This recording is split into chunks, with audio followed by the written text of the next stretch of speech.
விக்கிரவாண்டி இடைத்தேர்தலை தொடர்ந்து ஊரக உள்ளாட்சி தேர்தல் 2026 சட்டமன்ற தேர்தலில் 200 தொகுதிகளை உறுதி செய்வோம் என திமுக தொண்டர்களுக்கு மு.க. ஸ்டாலின் அழைப்பு.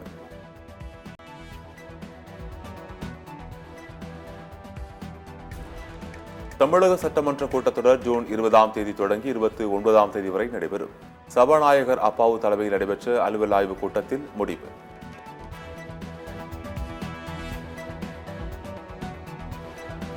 சட்டமன்ற கூட்டம் முன்கூட்டியே காலை 9:30 மணிக்கு தொடங்கும்.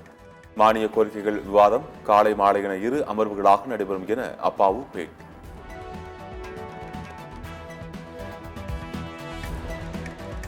சட்டமன்ற கூட்டத்தை மேலும் சில நாட்கள் நீட்டிக்க வேண்டும் என்ற கோரிக்கையை ஏற்கவில்லை. அலுவல் ஆய்வுக் குழு கூட்டத்திற்கு பின்னர் முன்னாள் அமைச்சர் எஸ்.பி. வேலுமணி பேட்டி.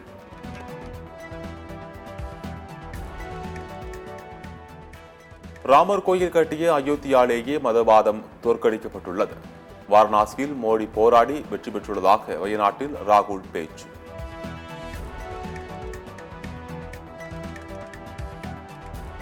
இந்திய அரசியல் சட்டத்தை மதிக்காத மோடியை கும்பிட வைத்தது மக்கள் சக்தி. வயநாடு தொகுதி மக்களை எப்போதும் மறக்க மாட்டேன் என ராகுல் காந்தி உருக்கம்.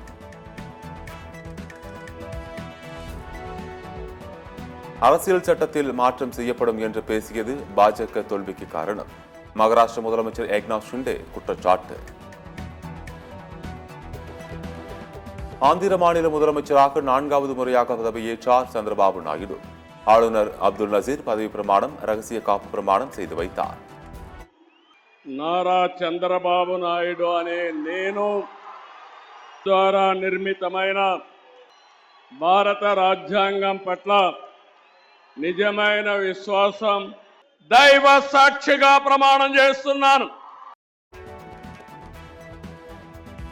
சந்திரபாபு நாயுடு பதவியேற்பு விழாவில் பிரதமர் மோடி, அமித்ஷா உள்ளிட்ட மத்திய அமைச்சர்கள், முக்கிய பிரமுகர்கள் பங்கேற்பு.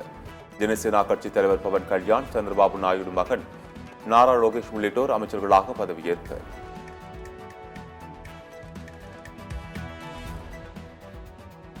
சந்திரபாபு நாயுடு பதவியேற்பு விழாவில் தமிழிசையை அழைத்து கண்டித்த அமித்ஷா. அண்ணாமலைக்கு எதிராக பேசிய தமிழிசையின் விளக்கத்தை ஏற்க மறுத்தார் அமித்ஷா. బేటీ బచావో బేటీ పడావో ఇచ్చారు కాబట్టి మరొక మాట గుర్తు చేసుకుంటే మన ప్రధాని ఇచ్చినటువంటి పిలుపులు మీకు తెలుసు కదా. నరేంద్ర మోదీ గారు ఎప్పుడు చెప్తారు, స్వచ్ఛ భారత్, ఆత్మ నిర్భర్, బేటీ బచావో బేటీ పడావో.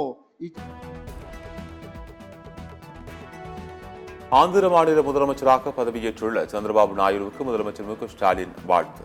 சந்திரபாபு தலைமையிலான அரசு சிறந்து விளங்கிட என முதலமைச்சர் வாழ்த்துச் செய்தி.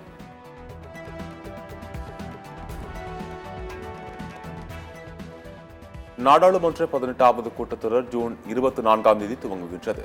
ஜூலை 3ஆம் தேதி வரை நாடாளுமன்ற கூட்டம் நடைபெறும் என அதிகாரப்பூர்வ அறிவிப்பு.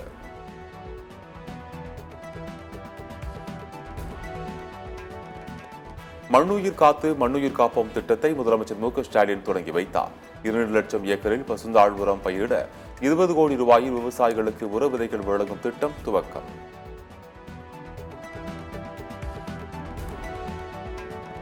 தமிழ்நாட்டில் கூடுதலாக 2553 மருத்துவர் காலி பணியிடங்கள் விரைவில் நிரப்பப்படும்.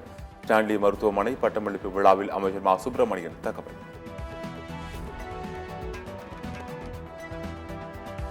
தமிழகத்தில் கன்னியாகுமரி உள்ளிட்ட 4 மாவட்டங்களில் கடல் சீற்றம் நாளை வரை நீட்டிக்க வாய்ப்பு. மீனவர்கள் கடலுக்கு செல்ல வேண்டாம் என எச்சரிக்கை.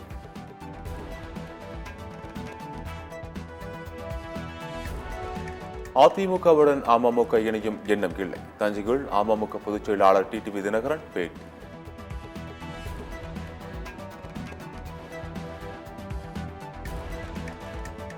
மாஞ்சோலை தோட்ட தொழிலாளர்கள் வீடுகளை காலி செய்வதற்கு பிபிடிசி நிறுவனம் 4வது முறை நோட்டீஸ். தமிழக அரசு உடனடியாக நடவடிக்கை எடுக்க தொழிலாளர்கள் கோரிக்கை.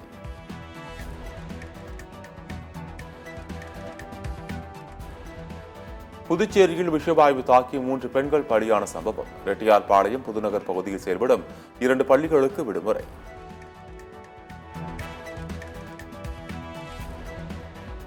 பாலியல் வழக்கில் கர்நாடக முன்னாள் முதலமைச்சர் எடியூரப்பாவுக்கு சம்மன். போக்சோ வழக்கில் விசாரணைக்கு ஆஜராகுமாறு குற்றப்புலனாய்வு போலீஸ் உத்தரவு. தங்க நகைகள் இறக்குமதிக்கு மத்திய அரசு திடீர் கட்டுப்பாடு. 2022-23 நிதியாண்டை விட 2023-24 30 மடங்கு அதிகரித்ததால் கட்டுப்பாடுகள் விதிப்பு. பீகார், உத்தரப்பிரதேசம், ஹரியானா உள்ளிட்ட வட மாநிலங்களில் அடுத்த 4 நாட்களுக்கு வெப்பம் அதிகரிக்கும். டெல்லிக்கு ஆரஞ்சு எச்சரிக்கை விடுக்கப்பட்டுள்ளதாக இந்திய வானிலை ஆய்வு மையம் தகவல். விருதுநகர் சுற்றுவட்டாரத்தில் தென்னை மரங்களை வாடல் நோய் தாக்கியதால் பாதிப்பு. தேங்காய் காய்ப்பு இல்லாமல் கருகி போவதாக விவசாயிகள் வேதனை. உலகக்கோப்பை T20 தொடரின் இந்தியாவின் ஆதிக்கம் தொடருமா? பாகிஸ்தானை வீழ்த்தி அதிர்ச்சி அளித்த அமெரிக்காவுடன் இன்று பல பரீட்சை.